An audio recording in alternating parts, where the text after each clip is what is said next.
stay off the clutch, try to anyway. Sliding in the sand.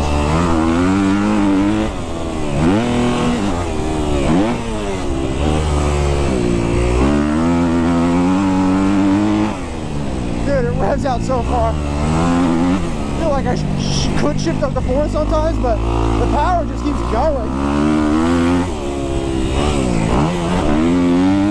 Makes me not want to shift, makes me want to rev it out.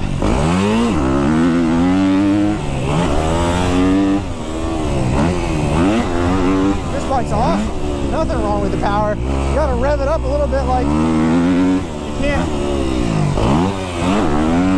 Doesn't have the same mid-range punch that a Kx250f has, but I don't have complaints about the power of the 21 Kx250. I do love the way this thing handles. It's very confidence inspiring.